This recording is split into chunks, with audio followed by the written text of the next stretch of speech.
Là, avec dit Constantine, bon. Laurent, la seule chose pour réussir, il ne faut pas s'allonger. Ça, il faut le savoir, mesdemoiselles. Mettez-vous bien ça dans la tête. Ou vous êtes faites pour le rôle, et vous l'avez, ou vous n'êtes pas faites pour le rôle. Et si vous vous allongez bêtement comme ça, c'est pas pour ça que vous aurez le rôle. Nous avons parlé des leçons de féminité de Nadine, mais je ne peux pas parler de Nadine, de Rothschild, sans évoquer les leçons de vie qu'on puisse tirer d'elle. Aujourd'hui, nous verrons 10 leçons de vie à retenir de Nadine de Rothschild. Bienvenue au Goddess Mindset, c'est la chaîne YouTube qui parle de féminité, de luxe et de réussite des femmes, en particulier des femmes noires. Avant de commencer, n'oubliez pas de vous abonner, de liker et d'activer la petite cloche de notification afin de recevoir tous les prochains podcasts.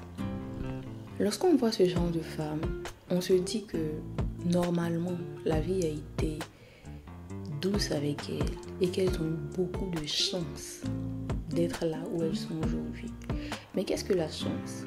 Quelque part, je pense que la chance se provoque. Je pense qu'il faut savoir naviguer avec intelligence dans cette vie, surtout lorsqu'on est une femme, faire de bons choix pour pouvoir arriver à ses fins et pour pouvoir s'élever socialement. La première leçon de vie que je voudrais partager avec vous aujourd'hui, c'est qu'on peut venir de la couche la plus misérable et devenir ce qu'on veut. Et on va commencer par votre histoire parmi les baronnes. Moi, je l'ignorais en me plongeant dans votre passé, Nadine de Rothschild. J'ignorais que vous veniez d'un milieu ouvrier. Ah oui, on ne l'avait jamais supposé là. C'est bien, c'est que j'ai fait face à beaucoup d'inconvénients en entrant dans cette famille, beaucoup d'avantages que j'ai su capter.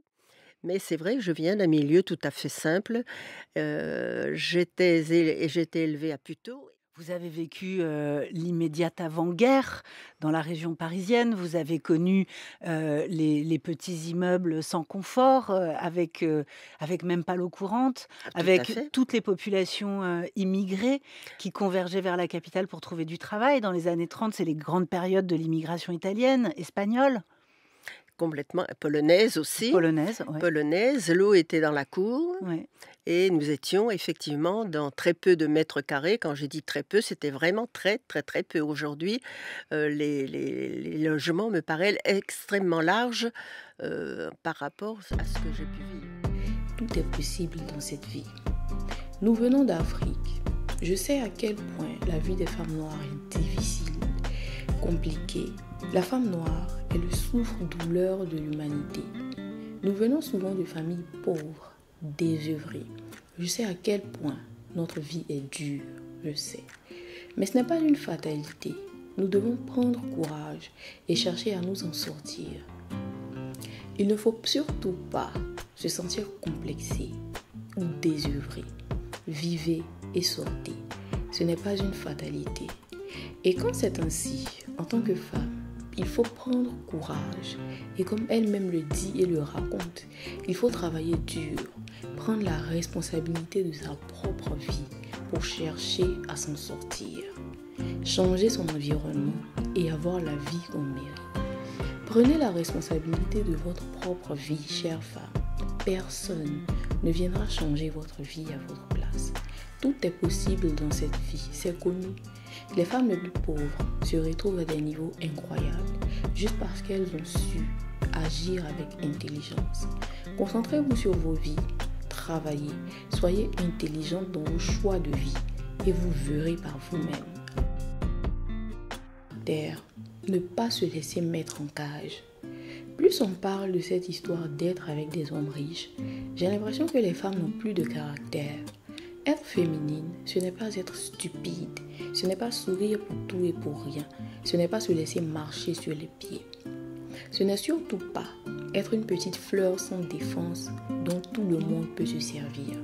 Ayez du caractère, ayez vos principes, vos préférences et assumez-les jusqu'au bout. C'est pour cela que je ne supporte pas et que je n'utilise pas des termes comme Homme de grande valeur, comment dire non en restant féminine, comment faire telle chose en restant féminine. Vous êtes déjà des femmes, cela viendra naturellement au fur et à mesure. Mais n'ayez pas peur d'avoir du caractère et de dire haut et fort ce que vous voulez et surtout ce que vous ne voulez pas. 3. Le glow-up se provoque. La beauté se cultive, se pratique et s'achète. Aujourd'hui, peut-être que vous n'êtes pas à votre plein potentiel physique. Peut-être que vous n'êtes pas né avec le corps, le visage que vous aurez voulu. Mais il est de votre ressort et de votre responsabilité de devenir la meilleure version de vous-même. Skincare, sport, meilleure alimentation, chirurgie esthétique, tout ce que vous voulez et vous pouvez vous permettre. Tant que cela va avec vos principes de vie, faites, n'hésitez pas et travaillez pour devenir la meilleure version de vous-même, quel que soit votre âge, quel que soit votre niveau actuel. Si vous le voulez vraiment, vous pouvez y arriver. L'argent va bien aux femmes. Essayez et vous verrez. 4. La vertu, c'est quoi? La société veut mettre les femmes dans des cases et les faire avoir honte d'être, de vivre et de profiter de la vie, d'avoir des aventures par exemple. Il ne s'agit pas d'avoir des relations intimes avec tout le monde, pour tout et pour rien, mais il s'agit de vivre sa vie pour soi. Les hommes ne se demandent pas ce que la société pense d'eux. Et c'est ainsi qu'on emprisonne les femmes dans des relations amoureuses sans technique qu'eux. Combien d'hommes tu as connus? Si tu quittes celui-ci, qu'est-ce que les gens diront? Tu as connu trop d'hommes dans ta vie. Plus personne ne voudra de toi. Ne vous emprisonnez pas avec ce genre de comportement et de façon de penser. C'est votre vie. Expérimentez, vivez votre vie. Il n'y a rien de nouveau sous le soleil. La légende veut que Georges Brassens ait écrit pour vous une chanson. C'est vrai ou c'est pas vrai? Mais bien sûr que c'est vrai. Je le présentais à l'Olympia. Et bien entendu, Georges me dit, Nadine, est-ce qu'on peut dîner demain soir? Je dis oui, demain soir avec grand plaisir. Et puis il me dit, vous êtes sûr que c'est demain soir? Je dis non, Georges, ça ne sera pas demain soir, mais après-demain soir. Et ça a toujours été après-demain soir. Toujours, toujours. Donc, et le match, c'était moi, et c'était normal parce que je le faisais rêver. Voyez-vous, en lui disant demain. Et ce demain n'a jamais été demain parce que ça a toujours été demain.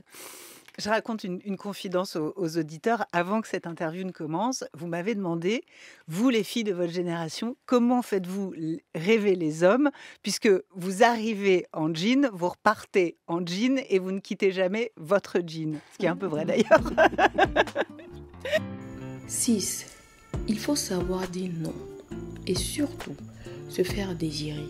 Il faut savoir faire rêver les hommes et savoir les faire attendre. Ne laissez pas toute votre existence tourner autour d'un homme. Vous avez un travail, des hobbies, une vie. Continuez à vivre même lorsque un homme vient dans votre vie. On parle d'un Rothschild qui la courtisait, mais elle a continué de vivre sa vie. Elle l'a fait attendre 2 mois. Elle n'a pas annulé ses tournages, ses voyages, sa vie pour lui. Si elle a su faire attendre un Rothschild, les banquiers les plus riches de ce monde, c'est que vous pouvez faire attendre n'importe quel homme. Si un homme est vraiment intéressé par toi, tu n'auras pas à arrêter toutes tes activités, toute ta vie pour lui, il comprendra. Ne mettez jamais une pause à vos vies pour eux. En plus, c'est ainsi qu'ils vous respecteront. 8. La beauté d'un homme, ça n'a jamais vraiment compté. Avoir un homme qui assume ses responsabilités dans votre vie, c'est le plus important. Bien sûr, on ne sortira pas avec n'importe qui, mais avoir quelqu'un qui sait être présent pour vous et assumer ses responsabilités quand il le faut est 1000 fois mieux qu'être avec quelqu'un qui est plus intéressé par ses abdos et qui passe tout son temps, toute sa vie à vous demander des sous pour acheter ses protéines. Je pense que lorsqu'on grandit, lorsqu'on prend de l'âge en tant que femme, les priorités dans nos relations amoureuses, les priorités dans la vie changent et s'affinent. Et à un certain moment, ce ne sont plus les abdos que l'on regarde, mais c'est vraiment le sens de la responsabilité de la personne qui voudra être dans votre vie. À quoi sert le charme d'une femme? Et quand vous entrez dans le bureau d'un directeur qui va vous engager, c'est ce qu'on voit d'abord. C'est votre charme, madame. Mm. C'est pas autre chose. Votre métier vient bien après. Je vous dis, si vous entrez avec un moment où vous regardez ce monsieur en vous disant c'est lui mon futur patron, qu'est-ce que je vais en faire, mais sans le sourire qui va avec, c'est quand même. Je vous donne moi des conseils qui ne sont plus du tout à la mode. C'est comme le savoir-vivre, c'est plus à la mode. Mais si à 90 ans, je peux me permettre de vous dire ça fait partie De la de vie. la réussite, ça fait partie. Après, comme critère de réussite dans la vie, aujourd'hui, on aurait tellement envie de dire à une jeune fille, sois toi-même, travaille, cultive-toi, crois en ton intelligence, crois en ton destin, plutôt qu'en son charme. Non. Non. Je ne suis pas d'accord. Pourquoi? Parce que il y a effectivement, on fait faire des études aujourd'hui aux jeunes femmes qui ont la chance de pouvoir les faire. Ça, je suis tout à fait d'accord. Travailler, je suis tout à fait d'accord puisque j'ai moi-même travaillé très jeune. Mais je crois que on obtient tout ce que l'on veut avec le charme, avec la gentillesse, avec le sourire, je vous le répète, je me répète, avec la bonne humeur. Vous avez des femmes qui ont tous les diplômes de la terre et qui n'arrivent pas. Parce qu'elles sont de mauvais caractère, elles font la gueule dès le matin. Et Donc ça, le les hommes- charme, ce n'est pas la séduction sexuelle. Ah non, ça Non, n'a rien à c'est voir. ça. Ça n'a rien à voir. Il ne faut pas mélanger les Non. choses. Ça vient après. 9. Le charme. Il faut l'assumer. Assumer d'être une femme et en profiter pleinement. Il ne faut surtout pas que la société vous fasse honte. Honte d'être une femme. Aujourd'hui, on a honte de profiter de notre féminité, de ce que la vie nous a offert, parce que cela paraît mauvais. Mauvais d'en profiter. Mauvais de profiter des fruits de la féminité. Mauvais de demander de l'aide. Mauvais d'avoir le droit de recevoir de l'aide juste parce qu'on est une femme. Et il faut arrêter d'en avoir honte. Au contraire, il faut en profiter. Vous vouliez épouser un homme puissant? Puissant, non. Un homme qui pouvait effectivement être un homme qui m'aurait donné ma chance. Alors, dans quelle catégorie était-il? Je me suis dit que ça n'était sûrement pas le plombier, voyez-vous? Bon, et C'est-à-dire, effectivement, vous vouliez vous élever socialement. exactement. Et puis Et j'étais ça passait forcément par un mari? Ah non, je me suis mariée à 30 ans, vous savez, j'ai eu Mhm. le temps de faire le tour de ce que je voulais, de ce que je ne voulais pas. Mais la vie a fait que je n'ai rencontré que des hommes importants. Allons bon. Ben oui, allons donc. Enfin, la dernière leçon de vie, c'est de vivre et d'expérimenter la vie. Ne laissez pas toute votre existence, toute votre vie tourner autour d'un homme, d'un mariage. Vivez, voyagez, explorez, expérimentez, afin de savoir ce que vous voulez et surtout ce que vous ne voulez pas. Ce n'est pas grave si vous vous mariez à 30 ans, 35 ans, 40 ans. Mais vivez votre vie pour vous d'abord, pour ne pas vous retrouver demain dans une situation complexe que vous ne voulez pas et dont vous ne pouvez plus vous en sortir. Tout dépend de vous. Votre vie dépend de vous. Vous êtes la créatrice, la maîtresse de votre propre vie. N'ayez pas peur d'expérimenter, de vivre pour vous d'abord, avant de prendre des décisions qui vous lient à vie à certaines personnes. Merci d'être resté jusqu'à la fin. N'oubliez pas de commenter et de partager ce podcast à vos amis, à vos sœurs ou à toute personne qui en aurait besoin. Rejoignez-nous sur Instagram et dans le groupe privé Facebook. Tous les liens et toutes les informations sont dans la bio. On se retrouve la semaine prochaine. Merci, Gladys.